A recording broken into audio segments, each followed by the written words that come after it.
ఒక పర్పస్ కోసం పుట్టిన వ్యక్తి ఈరోజు చనిపోవడం జీర్ణించుకోలేకపోతున్నాం. రామోజీరావు గారు నాకు 40 సంవత్సరాలుగా తెలిసాయని. ఆయన అనునిత్యం సాధన చేసింది సమాజ హితం కోసం పనిచేశారు. ఈ తెలుగు జాతి కోసం పనిచేశారు. ఒక మామూలు గ్రామంలో పుట్టి సాధారణ కుటుంబంలో పుట్టి ఒక అసాధారణమైన వ్యక్తిగా తయారు కావడమే కాకుండా ఆయన ఈరోజు చూస్తే ఒక వ్యక్తి కాదు, ఆయన ఒక వ్యవస్థ కింద తయారయ్యారు.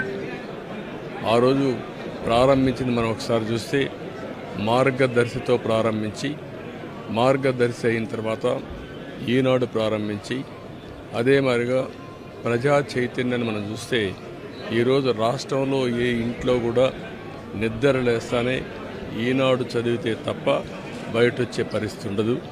అంటే ఆ విధంగా ప్రజల్ని చైతన్యవంతులు చేయడానికి కానీ విజ్ఞానవంతులు చేయడానికి కానీ అనునిత్యం సాధన చేశాడు. ఆయన ఏ పని చేసినా కూడా నేను మొదటి నుంచి కూడా చూశాను, రాజీ లేదు. 40 ఏళ్ళుగా నేను ఆయనతో కలిసి ఉన్నప్పటికి కూడా, ఆయన పరిచయం ఉన్నప్పటికి కూడా ఏ రోజు కూడా ఆయన ఒకటే చెప్పేవాడు, మీరు ఏమి చెప్పినా నేను మాత్రం ధర్మం ప్రకారమే పనిచేస్తాను, విధి నిర్వహిస్తాను తప్ప నేను ఎల్లప్పుడూ ప్రజాపక్షానే ఉంటానని చెప్పి స్పష్టంగా చెప్పిన వ్యక్తి రామోజీరావు గారు. అంతేకాకుండా నిన్న చనిపోయే వరకు ఆయనకు ఒకటే కోరిక, నా కోరిక అంతా కూడా నేను అనునిత్యం పనిచేసి పని చేస్తూ పనిలో చనిపోగలిగితే అది నాకు ఆనందంగా ఉంటుంది. అంతేకాదు నేను చేసే ప్రతి నిమిషం నేను బ్రతుకున్నంత వరకు ప్రజల కోసం పనిచేయాలి, పని చేస్తూనే ఉండాలని చెప్పిన వ్యక్తి రామోజీరావు గారు. కానీ ఈరోజు మనం చూస్తూ ఉంటే ఆయన నిర్మించిన వ్యవస్థలు శాశ్వతం. ఒక ఈనాడు శాశ్వతం, అదే మరి ఈటీవీ శాశ్వతం. ఇది కాకుండా చిత్ర పరిశ్రమ కూడా ఎనలేని సేవలు అందించాడు.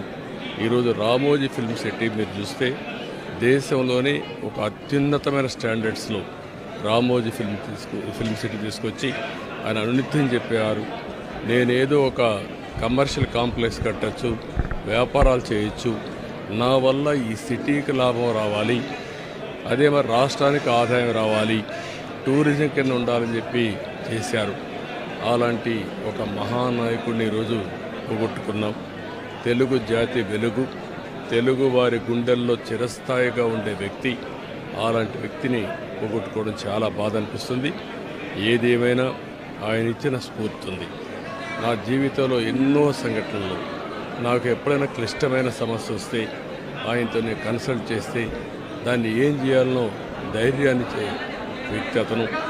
అందుకే మొన్న కూడా మీరు చూస్తే ఎప్పుడు ఎన్నికలు వచ్చినా కూడా ఆయన ధర్మాన్ని ఆయన నిర్వహించాడు.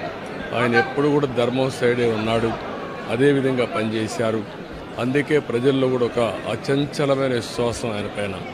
దానికి కారణం ఆయన జీవితం మొత్తం ఆయన సంపాదించిన విశ్వసనీయత. అలాంటి వ్యక్తిని పోగొట్టుకోవడం చాలా బాధేస్తుంది.